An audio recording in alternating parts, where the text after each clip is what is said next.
ನಮ್ಮ ಬ್ಲಾಕ್ ಅಧ್ಯಕ್ಷರಿದ್ದಾರೆ, ಮಹಿಳಾ ಸಮಿತಿಯ ಅಧ್ಯಕ್ಷರುಗಳಿದ್ದಾರೆ, ಹಾಗೂ ಎಲ್ಲ ವೇದಿಕೆ ಮೇಲೆ ಇರತಕ್ಕಂಥ ಕಾಂಗ್ರೆಸ್ ಪಕ್ಷದ ಕಾರ್ಯಕರ್ತರುಗಳಿದ್ದಾರೆ, ನಾಯಕರುಗಳಿದ್ದಾರೆ, ಮತ್ತು ಈ ಊರಿನ ಪ್ರೀತಿಯ ಎಲ್ಲ ನಾಗರಿಕರಿದ್ದೀರಿ.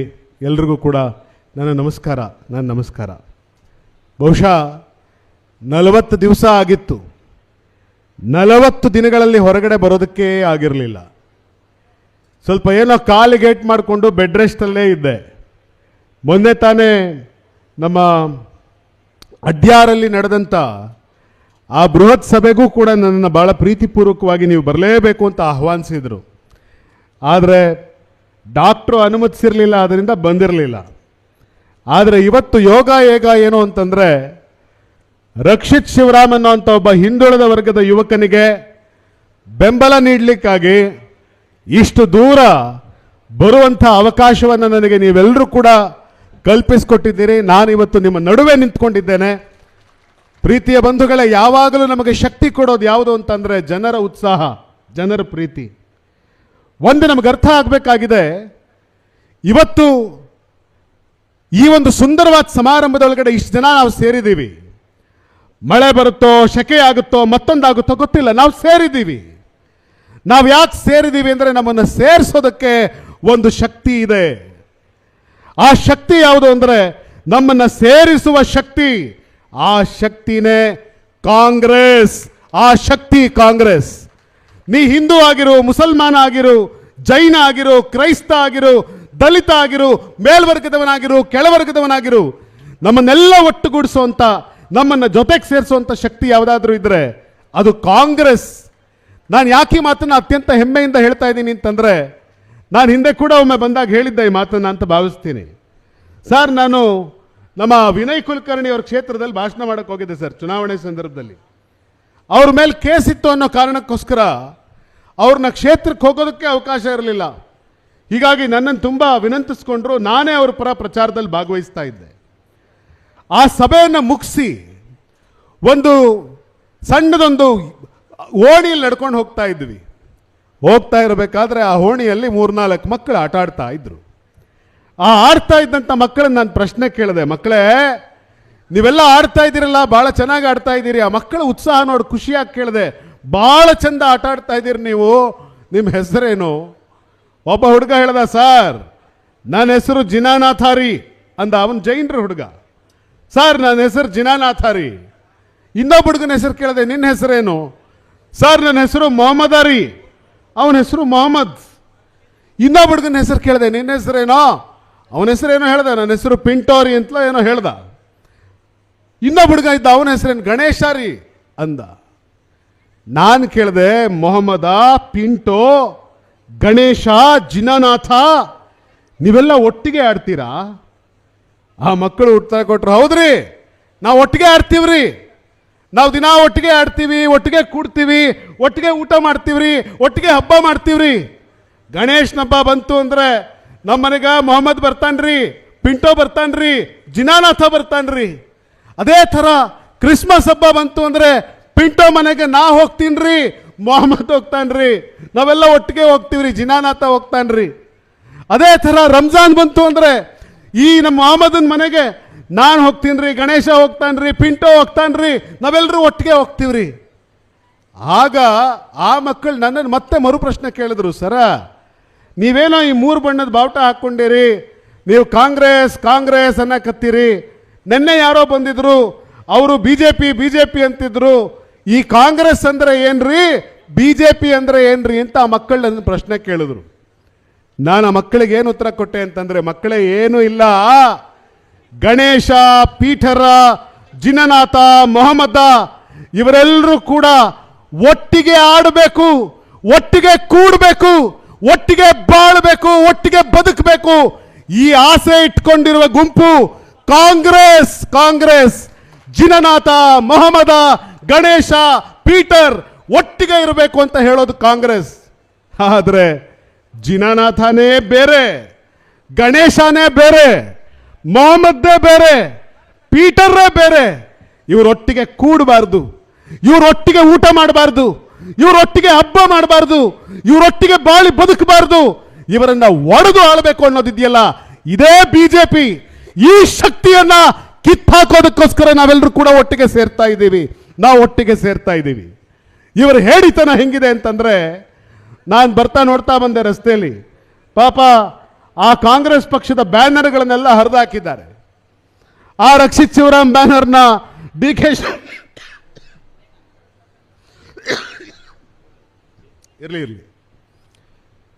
ಡಿ ಕೆ ಶಿವಕುಮಾರ್ ಅವರು ಬ್ಯಾನರ್ಗಳನ್ನ ಹರಿದಾಕಿದ್ದಾರೆ. ಅವ್ರಿಗೆ ಪಾಪ ಸಂಭ್ರಮ, ಕೀಳು ಮಟ್ಟದ ಗೀಳು. ಯಾಕೆ ಗೀಳು ಅಂತಂದ್ರೆ, ಇವರು ಬ್ಯಾನರ್ ಕಟ್ಟಿರೋದು ನೋಡಿ ಅವರಿಗೆ ಭಯ ಆಗೋಕೆ ಶುರುವಾಗಿದೆ. ಆದರೆ ಅವ್ರಿಗೆ ನೆನಪಿರ್ಬೇಕೇನು ಅಂತಂದ್ರೆ, ನೀವು ರಸ್ತೆಯಲ್ಲಿ ಕಟ್ಟಿರುವ ಬ್ಯಾನರನ್ನು ಹರಿದಾಕಿದ್ದೀರಿ.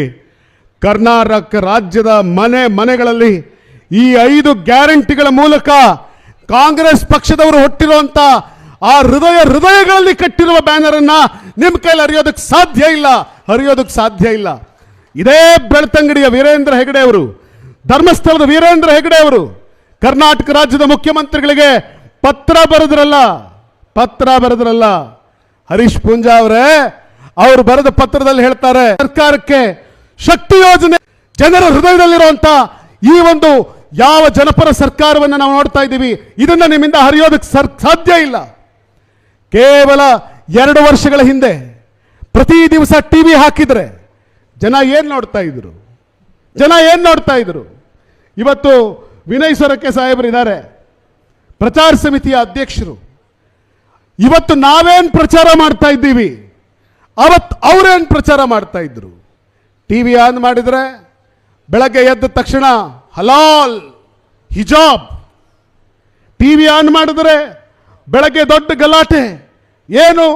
ಹುಬ್ಬಳ್ಳಿ ಹನುಮಂತನ ದೇವಸ್ಥಾನದ ಮುಂದೆ ಕಲ್ಲಂಗಡಿ ಮಾಡೋನು ಯಾವ ಜಾತಿಯವನು, ಯಾವ ಧರ್ಮದವನು?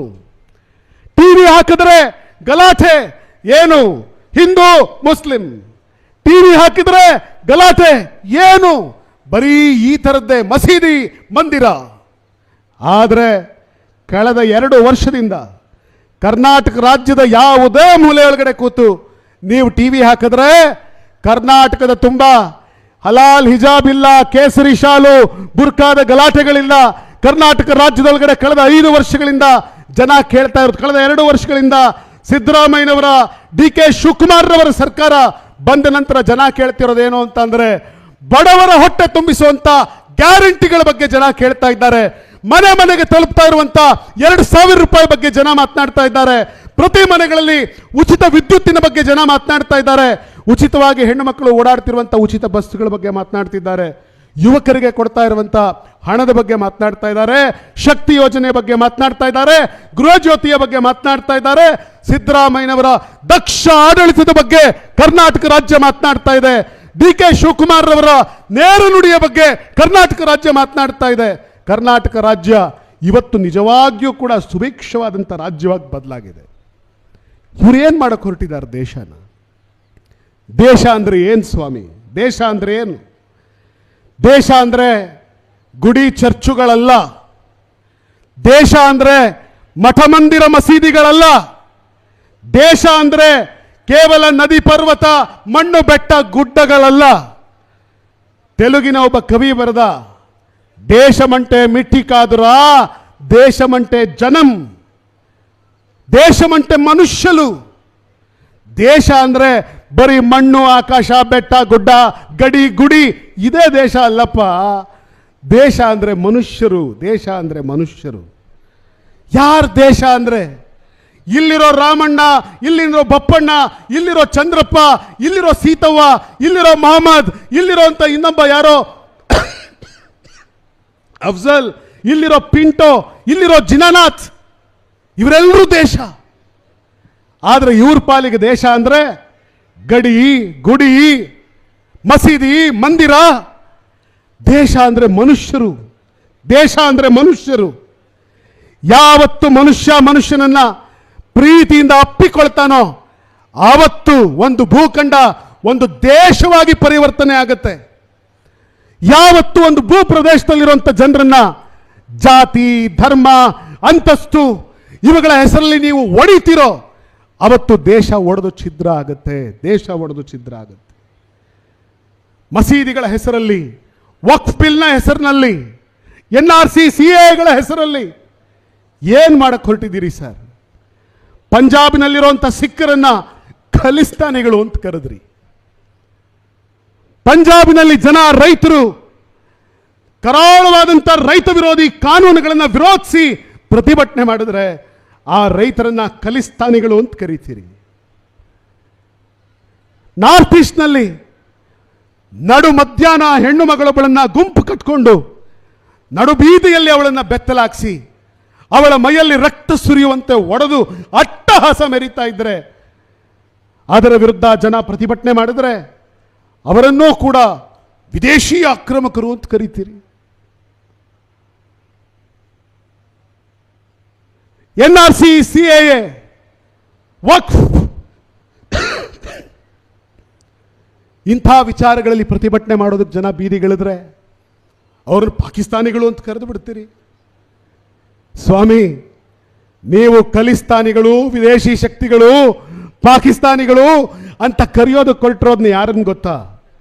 ಯಾರನ್ನ ಸ್ವಾತಂತ್ರ್ಯ ಬಂದ ದಿವಸ ಬಾಬಾ ಸಾಹೇಬ್ ಅಂಬೇಡ್ಕರ್ ಅವರು ಬರೆದ ಸಂವಿಧಾನ ಇವರೆಲ್ಲರೂ ಕೂಡ ಈ ದೇಶದ ಮಕ್ಕಳು ಅಂತ ಕರೆದು ಒಪ್ಪಿಕೊಂಡಿತ್ತು, ಅವರನ್ನ ನೀವು ವಿದೇಶಿಗರು ಅಂತ ಕರೆಯೋಕೆ ಹೊರಟಿದ್ದೀರಾ? ಅವರನ್ನ ನೀವು ದೂರೋದಕ್ಕೆ ಹೊರಟಿದ್ದೀರಾ?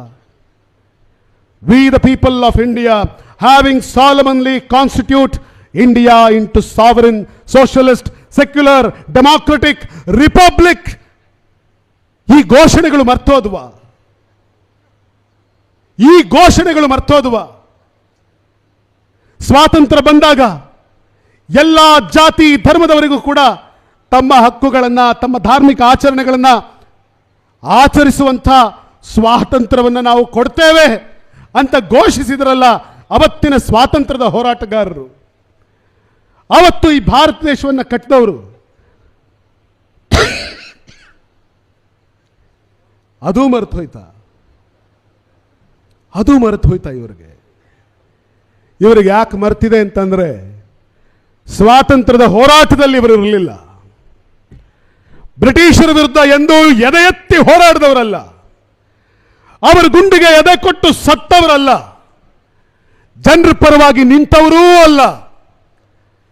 ಹೀಗಾಗಿ ಸ್ವಾತಂತ್ರ್ಯ ಬರೋವಾಗ ನಾವು ಏನ್ ಮಾತು ಕೊಟ್ಟಿದ್ವಿ, ಈ ದೇಶದ ಎಲ್ಲ ಪ್ರಜೆಗಳನ್ನು ಕೂಡ ನಾವು ಒಂದು ಅಂತ ಭಾವಿಸ್ತೀವಿ. ಯಾವ ಜಾತಿ, ಧರ್ಮ, ಭಾಷೆ ಯಾವುದೇ ಆಗಿದ್ರೂ ಕೂಡ ನೀನು ನನ್ನ ಸಹೋದರ ಅನ್ನುವ ಮಾತನ್ನ ಏನವತ್ತು ಈ ದೇಶದ ಸಂವಿಧಾನ ನಾವು ಅಂಗೀಕರಿಸಿದ್ವಿ, ಆ ಸಂವಿಧಾನದ ಶಕ್ತಿಯ ವಿರುದ್ಧ ಇವರೆಲ್ಲರೂ ಕೂಡ ಇಂಥ ಷಡ್ಯಂತ್ರವನ್ನು ಮಾಡ್ತಾ ಇದ್ದಾರೆ. ಭಾರತ ಅಂದ್ರೆ ಏನು? ಮಾರ್ಕ್ ಟ್ವೇನ್ ಅನ್ನುವಂಥ ಅಮೆರಿಕಾ ದೇಶದ ಫಿಲಾಸಫರ್ ಭಾರತದ ಬಗ್ಗೆ ಈ ಮಾತನ್ನು ಹೇಳ್ತಾನೆ. India, this is India, the land of dreams and of romance, of fabulous wealth and of fabulous poverty, of genii and giants and Aladdin lamps, of famine and pestilence, of tigers and elephants, the cobra and the jungle, the country of 100 tongues, 1,000 religion, 2 million gods, cradle of human race, birthplace of human speech, mother of history, grandmother of tradition, the one sole country under the sun which is endowed with an imperishable interest for an alien man. That country we call as India, that country we salute as Bharat. ಇದು ಭಾರತ, ಇದು ಭಾರತ. ಹೀಗಾಗಿ ನಾವೆಲ್ಲರೂ ಕೂಡ ಒಟ್ಟಾಗಬೇಕಾಗಿದೆ. ಕಾಂಗ್ರೆಸ್ಗೊಂದು ದೊಡ್ಡ ಜವಾಬ್ದಾರಿ ಇದೆ. ಮನುಷ್ಯರನ್ನ ಒಡೆದು ರಾಜಕಾರಣ ಮಾಡೋಕೆ ಹೊರಟಿರುವಂಥ ಈ ಜನಗಳ ಮುಂದೆ ಮನುಷ್ಯರ ಹೃದಯಗಳನ್ನು ಜೋಡಿಸಿ ರಾಜಕಾರಣ ಮಾಡಬೇಕಿರುವಂಥ ಅನಿವಾರ್ಯತೆ ಇವತ್ತು ನಮ್ಮ ಮುಂದೆ ಇದೆ. ನಮ್ಮ ಪಕ್ಕದಲ್ಲಿರೋನು, ಅವನು ಮುಸಲ್ಮಾನ ಆಗಿರಲಿ, ಜೈನ ಆಗಿರಲಿ, ಹಿಂದೂ ಆಗಿರಲಿ, ಕ್ರೈಸ್ತನಾಗಿರಲಿ, ಅವನ ಕೈ ಹಿಡಿದು ಗಟ್ಟಿಯಾಗಿ ನೀವು ಹೇಳಬೇಕಾಗಿದೆ, ಸಹೋದರ ತಲೆ ಕೆಡಿಸ್ಕೋಬೇಡ, ಅಕ್ಕ ಹೆದರಬೇಡಿ, ನೀವು ಯಾವ ಜಾತಿ ಧರ್ಮದವರಾಗಿದ್ದರೂ ಕೂಡ ನನ್ನ ಮಕ್ಕಳಂತೆ ನಿಮ್ಮ ಮಕ್ಕಳು, ನನ್ನ ತಾಯಿಯಂತೆ ನಿಮ್ಮ ತಾಯಿ, ನಾವು ನಿಮ್ಮ ಜೊತೆಗಿದ್ದೇವೆ. ಕರ್ನಾಟಕ ರಾಜ್ಯದಲ್ಲಿ ಕಾಂಗ್ರೆಸ್ ನಿಮ್ಮ ಜೊತೆಗಿದೆ. ಈ ಮಾತುಗಳನ್ನು ಕಾಂಗ್ರೆಸ್ ಕಾರ್ಯಕರ್ತರು ಇವತ್ತು ಎಲ್ಲರಿಗೂ ಕೂಡ ಸಾರಿ ಸಾರಿ ಹೇಳಬೇಕಾಗಿದೆ. ಪ್ರೀತಿಯ ಬಂಧುಗಳೇ, ಒಂದು ಸುದೀರ್ಘವಾದಂಥ ಇತಿಹಾಸವಿರುವಂಥ ಕಾಂಗ್ರೆಸ್, ಬಾಬಾ ಸಾಹೇಬ್ ಅಂಬೇಡ್ಕರ್ ಒಂದು ಮಾತು ಹೇಳ್ತಾರೆ. ಆ ಮಾತು ಯಾವುದು ಅಂತ ಅರ್ಥ ಮಾಡ್ಕೊಳ್ಳಿ. ಅವರೊಂದು ಸುಂದರವಾದ ಕತೆ ಹೇಳಿದ್ರು. ಏನಂದ್ರೆ, ಒಂದು ರಸ್ತೆಯೊಳಗಡೆ ಒಂದು ಕಡೆ ಬಂಗಾರದ ಅಂಗಡಿ ಇತ್ತಂತೆ, ಇನ್ನೊಂದು ಕಡೆ ಕಬ್ಬಿಣ ಕುಟ್ಟವನ ಅಂಗಡಿ ಇತ್ತಂತೆ. ಈ ಬಂಗಾರ ಕುಟ್ಟವನ ಅಂಗಡಿಯಲ್ಲಿ ಬಂಗಾರನ ಕುಟ್ತಾ ಇದ್ದ, ಈ ಕಬ್ಬಿಣ ಕುಟ್ಟವನ ಅಂಗಡಿಯಲ್ಲಿ ಕಬ್ಬಿಣವನ್ನು ಕುಟ್ತಾ ಇದ್ದ. ಈ ಬಂಗಾರ ಕುಟ್ಟವನು ಬಂಗಾರ ಕುಟ್ತಾ ಇದ್ರೆ, ನೀವೆಲ್ಲ ಬಂಗಾರದ ಅಂಗಡಿ ಮುಂದೆ ಓಡಾಡ್ತೀರಿ, ಚಿನ್ನದ ಅಂಗಡಿ ಮುಂದೆ. ಅವನು ಎಷ್ಟು ಚಿನ್ನವನ್ನು ಕುಟ್ಟಿದ್ರು ಕೂಡ ಶಬ್ದ ಕೇಳಲ್ಲ.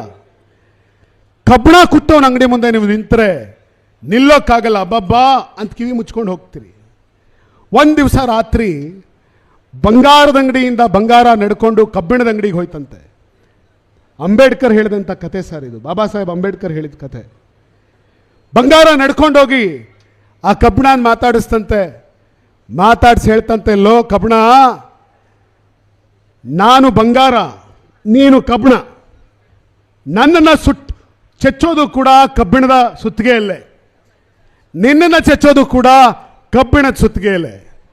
ಆದರೆ ನನ್ನನ್ನು ಎಷ್ಟು ಹೊಡೆದ್ರೂ ಕೂಡ ನಾನು ಗಲಾಟೆನೇ ಮಾಡಲ್ಲ, ನಾನು ಅಯ್ಯೋ ಅಮ್ಮ ಅಂತ ಕಿರ್ಚಲ್ಲ. ಆದರೆ ನೀನು ಒಂದು ಏಟು ಹೊಡೆದಿದ ತಕ್ಷಣ ಕಬ್ಬಿಣದ ಅಂಗಡಿ ಮುಂದೆ ಜನ ಓಡಾಡೋಕ್ಕೆ ಆಗಲ್ಲ, ಕಿವಿ ಮುಚ್ಕೊಂಡು ಹೋಗ್ತಾರೆ. ಯಾಕೋ ಹಿಂಗೆ ಬಡ್ಕೊಳ್ತೀಯಾ? ನನ್ನನ್ನು ಹೊಡಿತಾ ಇರೋದು ಕಬ್ಬಿಣದ ಸುತ್ತಿಗೆ, ನಿನ್ನ ಹೊಡಿತಾ ಇರೋದು ಕಬ್ಬಿಣದ ಸುತ್ತಿಗೆ. ನಾನು ಮೌನವಾಗಿ ಸಹಿಸ್ಕೋತೀನಿ, ನೀನು ಯಾಕೆ ಅಳ್ತಾ ಇದ್ದೀಯಾ ಅಂತ ಕೇಳಿದ್ರಂತೆ. ಅದಕ್ಕೆ ಆ ಕಬ್ಬಿಣ ಉತ್ತರ ಕೊಡ್ತಂತೆ, ಏನಿಲ್ಲಪ್ಪ, ನಿನ್ನನ್ನು ಹೊಡಿತಾ ಇರೋದು ಕಬ್ಬಿಣದ ಸುತ್ತಿಗೆ, ನನ್ನನ್ನು ಹೊಡಿತಾ ಇರೋದು ನಾನು ಕಬ್ಬಿಣ, ಆದರೆ ನನ್ನನ್ನು ಹೊಡಿತಾ ಇರೋದು ಕಬ್ಬಿಣದ ಸುತ್ತಿಗೆ. ನೀನು ಬಂಗಾರ, ನಿನ್ನನ್ನು ಕಬ್ಬಿಣ ಹೊಡಿತಾ ಇದೆ, ಬೇರೆಯವ್ರು ಯಾರೋ ಹೊಡಿತಾ ಇದ್ದಾರೆ, ಅದಕ್ಕೆ ನಿನಗೆ ನೋವಾಗಲ್ಲ, ಸಹಿಸ್ಕೊಳ್ತಾ ಇದೆಯಾ. ಆದರೆ ನಾನು ಕಬ್ಬಿಣ, ನನ್ನನ್ನು ನಮ್ಮವನೇ ಹೊಡಿತಾ ಇದ್ದಾನೆ, ಆ ನೋವು ತಡ್ಕೊಳಕ್ಕಾಗ್ತಿಲ್ಲ, ಅದಕ್ಕೆ ನಾನು ಬಡ್ಕೊಳ್ತಾ ಇದ್ದೀನಿ, ಅದಕ್ಕೆ ನಾನು ಅಳ್ತಾ ಇದ್ದೀನಿ ಅಂತ ಹೇಳಿ ಆ ಕಬ್ಬಿಣದ ಅಂಗಡಿಯಲ್ಲಿ ಕಬ್ಬಿಣ ಮಾತಾಡ್ತಾ ಹೇಳ್ತಂತೆ. ನಮಗೆ ಯಾವಾಗ ತುಂಬ ನೋವಾಗುತ್ತೆ ಅಂತಂದರೆ, ಬೇರೆಯವ್ರು ಯಾರೋ ನಿಮ್ಮನ್ನು ಹೊಡೆದ್ರೆ ನಿಮಗೆ ನೋವಾಗಲ್ಲ. ಯಾವತ್ತು ನಮ್ಮವರೇ ನಮ್ಮನ್ನು ಹೊಡಿತಾರಲ್ಲ ಅವಾಗ ತುಂಬ ನೋವಾಗುತ್ತೆ, ಅವಾಗ ನಾವು ಕೂಗ್ತೀವಿ. ಹೀಗಾಗಿ ಇವತ್ತು ಜಾತಿ ಸಮುದಾಯಗಳ ಹೆಸರಲ್ಲಿ, ಜಾತಿ ಧರ್ಮದ ಹೆಸರಲ್ಲಿ ಒಂದಷ್ಟು ಜನ ಒಂದಾಗಿರೋ ದೇಶವನ್ನು ಒಡೆಯುವಂಥ ಪ್ರಯತ್ನ ಮಾಡ್ತಿದ್ದಾರಲ್ಲ, ಅದರ ವಿರುದ್ಧ ಜನ ಬೀದಿಗಿಳಿತಾ ಇದ್ದಾರೆ. ಅದರ ವಿರುದ್ಧ ನೆನ್ನೆ ಅಡ್ಯಾರ್ನಲ್ಲಿ ಪ್ರತಿಭಟನೆ ಮಾಡಿದ್ದಾರೆ, ಅದರ ವಿರುದ್ಧ ನಾಳೆ ಮತ್ತೂ ಜನ ಬೀದಿಗಿಳಿತಾರೆ. ಆದರೆ ನೆನ್ಪಿಟ್ಕೊಳ್ಳಿ, ನಾವು ಯಾರೇ ಕೂಡ ಈ ರೀತಿ ಜನರನ್ನು ಒಡೆಯೋದಕ್ಕೆ ಅವಕಾಶ ಕೊಡಬಾರದು. ಒಂದು ಪಕ್ಷದಲ್ಲೂ ಕೂಡ ಬೇರೆಯವರು ನಮ್ಮನ್ನು ಹೊಡೆದ್ರೆ ನಮಗೆ ನೋವಾಗಲ್ಲ, ನಾವು ಒಳಗಡೆ ಇದ್ದವರೇ ನಮ್ಮನ್ನು ಹೊಡೆದ್ರೆ ಭಾರಿ ನೋವಾಗುತ್ತೆ. ಹೀಗಾಗಿ ಇಡೀ ಕಾಂಗ್ರೆಸ್ ಪಕ್ಷ ನಾವು ಒಟ್ಟಾಗಿ ನಿಂತು ಒಟ್ಟಾಗಿ ಸರ್ಕಾರವನ್ನು ಅಧಿಕಾರಕ್ಕೆ ತಂದಿದ್ದೇವೆ, ಮತ್ತೆ ಒಟ್ಟಾಗಿ ಹೋರಾಟ ಮಾಡ್ತೇವೆ. ಡಿ ಕೆ ಶಿವಕುಮಾರ್ ಸಾಹೇಬರು ಯಾವಾಗಲೂ ಒಂದು ಮಾತು ಹೇಳ್ತಾರೆ, 2028ಕ್ಕೆ ನಾವು ಮತ್ತೆ ಅಧಿಕಾರಕ್ಕೆ ಬರ್ತೇವೆ, ಫುಲ್ ಮೆಜಾರಿಟಿ ತಗೊಂಡು ಬರ್ತೀವಿ ಅನ್ನೋಂಥ ಮಾತನ್ನು ಅವ್ರು ಹೇಳ್ತಾ ಇರ್ತಾರೆ. ಆ ಮಾತು ನಿಜ ಆಗಬೇಕಾದ್ರೆ ನಾವೆಲ್ಲರೂ ಕೂಡ ಒಟ್ಟಿಗೆ ನಿಲ್ಲಬೇಕು. ಇವತ್ತು ರಕ್ಷಿತ್ ಶಿವರಾಮ್ ಭಾಳ ಸರ್ತಿ ನನಗೆ ಈ ಯುವಕನ ಬಗ್ಗೆ ಹೆಮ್ಮೆ ಆಗುತ್ತೆ. ಯಾಕೆ ಅಂತಂದರೆ, ಒಂದು ಸರ್ತಿ ಬಂದು ಚುನಾವಣೆಯಲ್ಲಿ ನಿಂತು ಚುನಾವಣೆಯಲ್ಲಿ ಸೋತ್ರೆ ಇನ್ನು 4.5 ವರ್ಷ ಕ್ಷೇತ್ರದ ಕಡೆಗೆ ಭಾಳ ಜನ ಬರಲ್ಲ. ನಾನು ಈ ಮಾತನ್ನು ಮತ್ತೆ ಹೇಳ್ತಾ ಇದ್ದೇನೆ, ಒಂದು ಸರ್ತಿ ಚುನಾವಣೆಯಲ್ಲಿ ನಿಂತು ಚುನಾವಣೆಯಲ್ಲಿ ಸೋತ್ರೆ ಇನ್ನು 4.5 ವರ್ಷಗಳ ಕಾಲ ಮತ್ತೆ ಆ ಕ್ಷೇತ್ರದ ಕಡೆ ತಿರುಗಿ ನೋಡಲ್ಲ. ಕಡೆಗೆ 6 ತಿಂಗಳಿದ್ದಾಗ ಬರ್ತಾರೆ, ಹಣದ ಚೀಲ ಹಿಡ್ಕೊಂಡು ಬರ್ತಾರೆ. ಭಾಳಷ್ಟು ಜನ ರಾಜಕಾರಣವನ್ನು ಹಾಗೆ ಮಾಡ್ತಾರೆ. ಆದರೆ ರಕ್ಷಿತ್ ಶಿವರಾಮ್ ಅನ್ನುವಂಥ ಹುಡುಗ ತುಂಬ ಗೆಲ್ತಾರೆ ಅನ್ನುವಂಥ ಭರವಸೆ ನಮಗೆಲ್ಲರಿಗೂ ಇತ್ತು. ಚುನಾವಣೆಯಲ್ಲಿ ಸೋತರೂ ಕೂಡ ಎದೆಗುಂದದೆ, ಈ ಕ್ಷೇತ್ರವನ್ನು ಬಿಡದೆ ಸದಾಕಾಲ ಕ್ಷೇತ್ರದ ಜೊತೆಗೆ ಒಡನಾಟವನ್ನು ಇಟ್ಕೊಂಡು ಜನರ ಗೋಳಿಗೆ ಕಿವಿಯಾಗಿ ನಿಂತ್ಕೊಂಡಿದ್ದಾನೆ ಈ ಯುವಕ.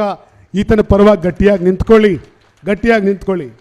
ಇದೇ ರಕ್ಷಿತ್ ಶಿವರಾಮ್ ಇವತ್ತು ನಮ್ಮ ಸರ್ಕಾರ ಮೊನ್ನೆ ಅಧಿವೇಶನದಲ್ಲಿ ನಮ್ಮ